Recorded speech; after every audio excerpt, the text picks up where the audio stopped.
Toby, till late in the third quarter, you guys were struggling offensively in that frame. Second half in general didn't feel the same as the first half on that end. Did something change for you guys? What did you see as kind of... Countdown to kickoff.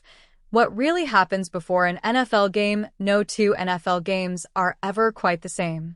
The drama, the rivalries, the heartbreak, the euphoria, it's why millions tune in every week. But behind the screaming fans, the booming fireworks, and the gladiators on the field lies a story that few ever see. A story of hundreds of unsung heroes. A story of sleepless nights. A story of preparation so intense, so fragile, that the smallest mistake could derail a billion-dollar spectacle. This is the hidden countdown to kickoff. And it starts in silence. 14 hours before kickoff, an empty giant awakens. It's an otherwise quiet Monday morning in Green Bay, Wisconsin. The streets are still, the sky is black, and the frozen air bites harder than a linebacker's tackle. But at Lambeau Field, the monster is waking up. In just 14 hours, the Packers will face off against the Detroit Lions. What looks like a sleeping giant now will soon roar with 80,000 voices. But before the fans ever take their seats, before a single whistle blows, an army of workers begins the impossible task of preparing for war.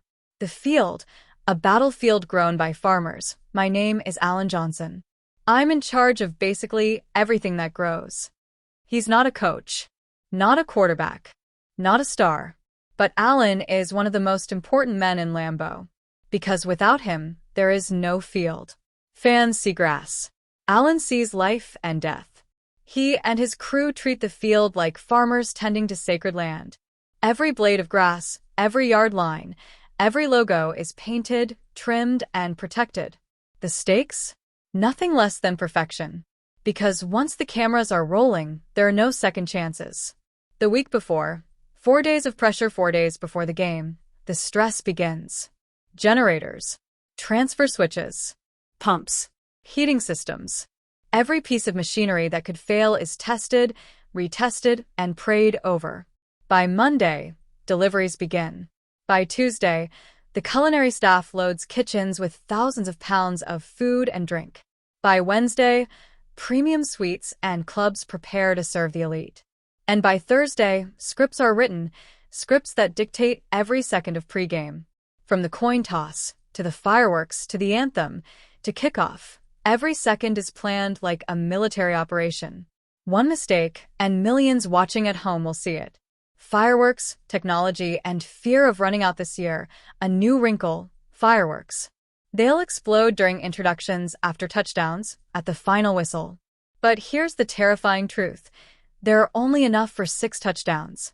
If the Packers score more, the stadium could run out of fireworks, and the spectacle would fizzle into silence. Every week we pray we run out, one staff member admits. Because if they do, it means the Packers lit up the scoreboard. The frozen tundra fights back, but Lambeau isn't like any other stadium. It's Green Bay, where temperatures can swing 50 degrees in a season, where wind chill drops below zero, where history was made in 1967 when the Ice Bowl turned the field into frozen concrete. To survive, Lambeau hides a secret beneath the grass. Miles of plastic tubing, filled with antifreeze, running 6 inches apart. Boilers pump heat through the soil like blood through veins. And when the grass weakens, 20 million synthetic stitches hold the field together, invisible to the eye. It's not a field. It's a living machine. One designed to outsmart Mother Nature herself. Snowstorms, beer warmers, and 600 shovelers, and then comes the snow. When blizzards hit, the Packers call on an army of 600 volunteers. Every shovel scraping ice, every hand freezing in the cold, just to make sure football is played. Inside the concourse, another problem, beer. In most places, beer gets too warm. In Green Bay, it freezes. So staff installed engine block heaters, yes, car heaters, on the tap lines to keep beer drinkable. This is Lambeau, where even beer needs life support. Game day, a city wakes up by 4 a.m. The first crews arrive. By 5 o'clock, the first security gates open. By 6 o'clock, the stadium is buzzing with electricians, chefs, custodians, engineers, and ushers. Tailgaters have already lined up outside, brats sizzling, beer in hand, friendships renewed. What looks like a party is actually a ritual, a religion practiced in parking lots across America. But inside, the NFL's secret war room comes alive. The NFL Operations Army Dave Gardy, Senior VP of Football Operations, arrives 5 hours before kickoff. He isn't here for beer or brats. He's here to make sure the NFL machine doesn't break. Every headset, every camera, every referee microphone, every replay booth is tested. Technicians in yellow hats check coach-to-coach comms. Orange hats test coach-to-player radios. Purple hats handle Microsoft Surface tablets. Blue hats secure the network. Gray hats watch over every piece of sideline tech. One cart fails, and chaos erupts. Without it, the NFL's billion-dollar broadcast collapses. The final hours, pressure like no other 2 hours before kickoff. Game balls are delivered, inspected, and locked in. 90 minutes before kickoff, security and FBI meet. Referees exchange inactive lists. The official coin is handed over. 1 hour before kickoff, warm-ups begin. Players tape wrists, blast music, and stare into destiny. Uniform inspectors patrol the sidelines like soldiers, ensuring no one bends the rules. 36 minutes before kickoff, every light must be on. Every roof must be in place. Every system ready. 15 minutes before kickoff, the tension is unbearable. Fans scream. Fireworks thunder. Flags wave. And the players, they wait in a tunnel. Fists clenched, hearts racing. Kickoff. The crescendo, the anthem ends. The coin flips. Referee Clete Blakeman raises his hand. The crowd holds its breath. And then kickoff. 60 minutes of chaos begin. Decades of preparation meet 4 quarters of destiny. Every bruise, every hit, every roar from the stands made possible by the silent army no one sees. The shocking truth, so the next time you watch football, remember this. Behind the gladiators, the legends, and the fireworks lies a fragile, unstoppable machine. A machine powered not by quarterbacks or coaches, but by field managers, electricians, chefs, tech crews, snow shovelers, and thousands of men and women who will never hear their names chanted. This isn't just football. It's survival. It's obsession. Did we feel the same as the first half on that end? Did something change for you guys? What did you see as kind of leading to stalling on that end? Yeah, I think When the clock strikes 0, the clock is ticking. The sun is gone. The stadium lights blaze down like artificial daylight. From the outside, it looks simple. Fans cheering, players warming up, fireworks blasting. But inside Lambeau, this is the most dangerous, nerve-wracking hour of the entire week. This is where months of preparation can collapse in seconds. Where technology, security, referees, and players all collide in a high-stakes dance. One misstep, one missed cue, and the NFL's perfect image shatters on live television. 90 minutes before kickoff, the War Council deep in the tunnels beneath Lambeau, the War Council begins. Police, FBI, Homeland Security, NFL security, team officials. They review every threat, every risk, every possible scenario. What if a fan storms the field? What if a power outage hits mid-game? What if a national broadcast fails during the anthem? Every answer must be ready, because millions are watching. In another room, referees huddle. The inactive list is exchanged. The coin toss is prepared. Super Bowl veteran referee Clete Blakeman runs through rules, timing, and TV commercial breaks with military precision. 13-minute halftime. 16 breaks, 4 per quarter. 2 minutes, 20 seconds each. If overtime comes, we go straight to coin toss. The referees nod. They aren't just men in stripes. They're surgeons about to dissect a game where one wrong cut could change NFL history. 60 minutes before kickoff, the players enter the air shifts.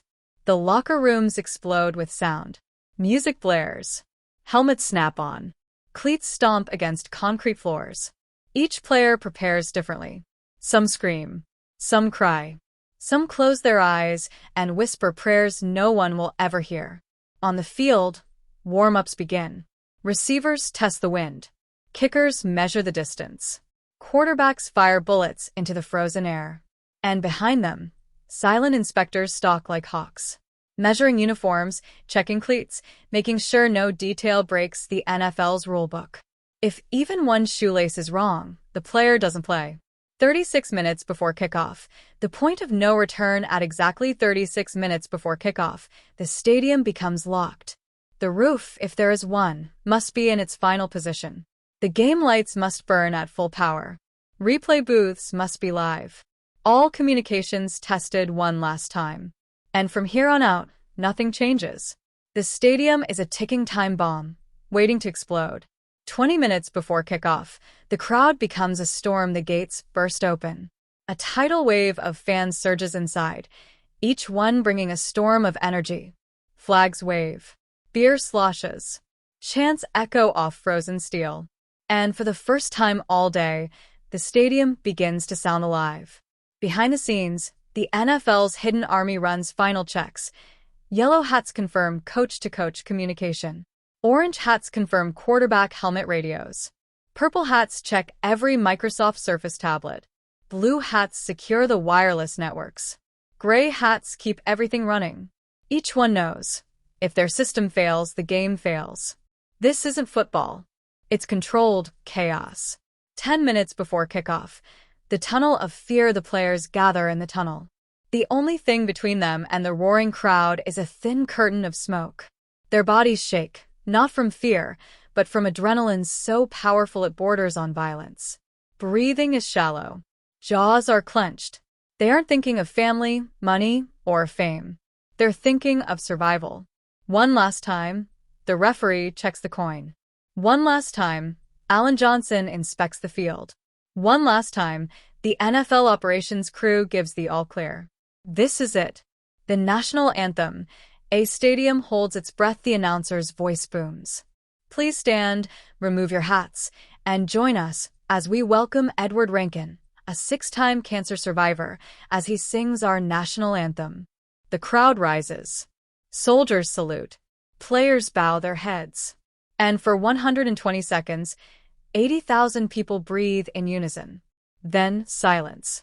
And then the rocket's red glare. Fireworks explode, shaking the frozen Wisconsin sky. The stadium detonates in noise. The coin toss. Fate in a flip. The referee steps forward. Tonight's coin is heads, tails. Detroit, you are the visiting team. What is your choice? The coin flips. It spins, shining under the lights, as 80,000 voices fall silent. Tails. It is tails. The decision is made. The crowd roars again. The final 60 seconds count down to madness. 1 minute to kickoff. Coaches tighten headsets. Players strap helmets. The ball is placed on the tee. The broadcast crew counts down. 10, 9, 8. The kicker stares downfield. The returner stares back. 3, 2, 1. The whistle blows. The foot strikes leather. The ball sails into the frozen night sky. And